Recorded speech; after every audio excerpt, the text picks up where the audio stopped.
Halo semuanya, perkenalkan nama saya Vinsya Agustina DT Armesa dengan NIM 241313028. Dan saya Aryasta Intan Rambu Paduleba dengan NIM 241313027. Jadi teman-teman, pada video kali ini kami akan menjelaskan mengenai rangkaian yang sudah kami buat, yaitu pengendali kecepatan motor berbasis PID untuk memenuhi mata kuliah Teknik Kendali Mekatronika. Baik, yang pertama di sini ada skematik dari rangkaian yang sudah kami buat. Pada skematik ini terdiri beberapa IC yang kami gunakan sebagai PI dan juga D sebagai rangkaian PID, kemudian ada rangkaian summer, kemudian ada rangkaian error, terus ada set point, sama ada juga untuk rangkaian PV-nya. Kami juga menggunakan TIP, menggunakan resistor, dan menggunakan power supply sebagai masukan dayanya. Kemudian tujuan dari pembuatan rangkaian ini, yang pertama itu untuk mengontrol kecepatan dari motor DC.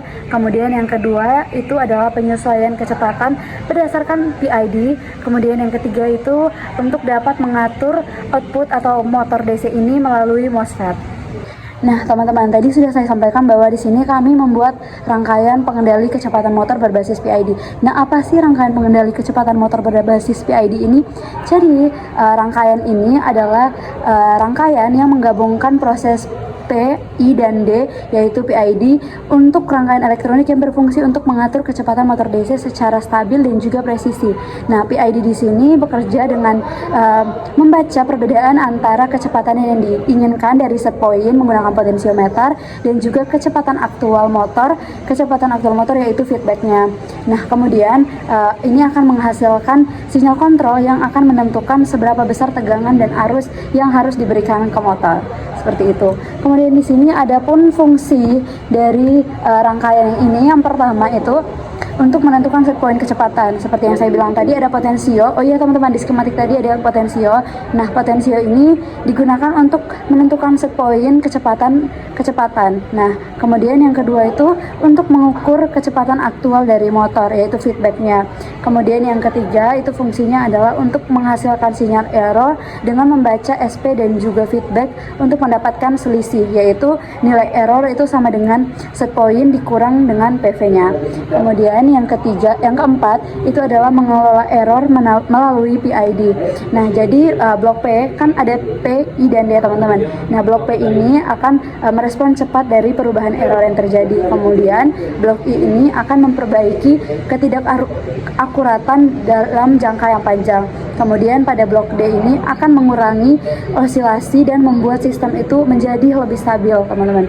Kemudian yang kelima, fungsinya itu adalah menjumlahkan ketiga aksi, yaitu P, I, dan D. Ini akan dijumlahkan, digabungkan sehingga menjadi satu sinyal kontrol akhir. Kemudian yang keenam itu adalah menguatkan sinyal motor. Nah, di sini menguatkan sinyal motor menggunakan MOSFET seperti yang saya sudah jelaskan tadi. Di sini kami menggunakan TIP41 dan juga TIP42. Kemudian fungsi yang ketujuh itu adalah untuk mengatur kecepatan motor secara presisi. Nah, di sini motor menerima tegangan terkontrol sehingga kecepatannya itu dapat menyesuaikan set point dengan akurasi yang tinggi meskipun terjadi perubahan dari beban. Seperti itu teman-teman fungsinya. Nah, teman-teman, itu dia tadi penjelasan mengenai skematik, fungsi, dan juga apa itu rangkaian pengendali kecepatan motor. Nah, tentunya dalam rangkaian ini kami menggunakan beberapa komponen utama, yaitu yang pertama op-amp. Di sini op-amp yang kami gunakan adalah IC 741. Nah, IC 741 ini merupakan sebuah komponen inti yang berfungsi sebagai pemrosesan sinyal, teman-teman. Jadi di dalam sistem ini, beberapa op-amp atau op-amp yang kami gunakan itu digunakan untuk membandingkan sinyal atau error detektor, serta untuk melakukan operasi matematika integrator dan juga diferentiator. Lalu yang kedua, ada potensiometer. Di sini potensiometer kami gunakan untuk sebagai alat input untuk menentukan set point atau target kecepatan yang diinginkan oleh kami sendiri atau oleh pengguna. Lalu yang ketiga yaitu transistor daya. Nah, transistor daya yang kami gunakan di sini adalah TIP31 dan juga TIP32. Nah, teman-teman, TIP di sini itu bertindak sebagai driver atau penguat arus di rangkaian kami. Karena output dari op-amp kami itu sangat kecil, jadi di sini transistor kami gunakan untuk mengalirkan arus besar agar mampu memutar motor DC yang kami gunakan di rangkaian kami. Lalu yang keempat itu ada resistor dan juga kapasitor. Nah, resistor dan kapasitor kami gunakan di sini sebagai komponen pasif yang menentukan nilai konstanta yaitu P, I, dan juga D.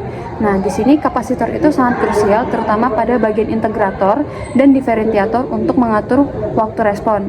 Lalu kita masuk ke cara kerja dari rangkaian pengendali kecepatan motor yang berbasis analog.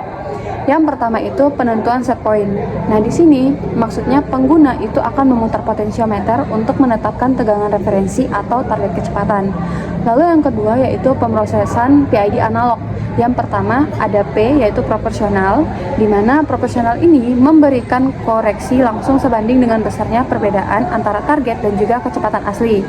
Lalu integral, di mana akumulasi error dari waktu ke waktu untuk memastikan kecepatan motor itu tepat atau sama dengan target, atau bisa dibilang untuk menghilangkan steady state error.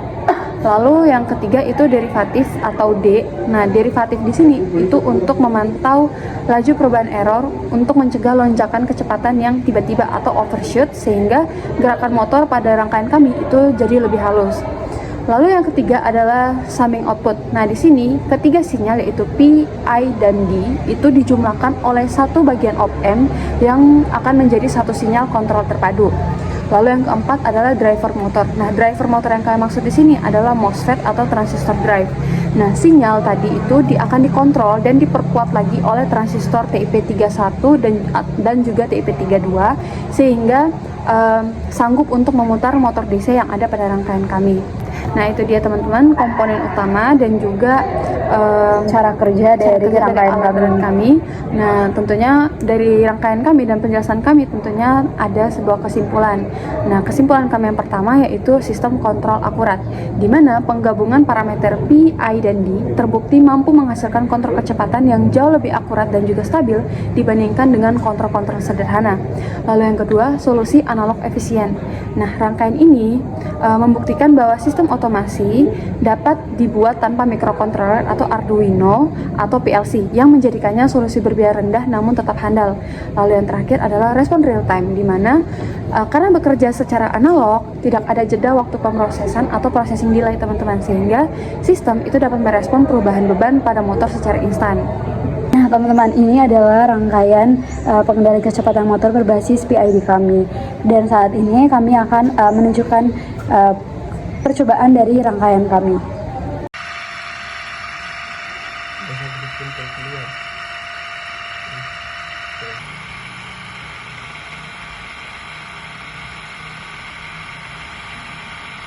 Full.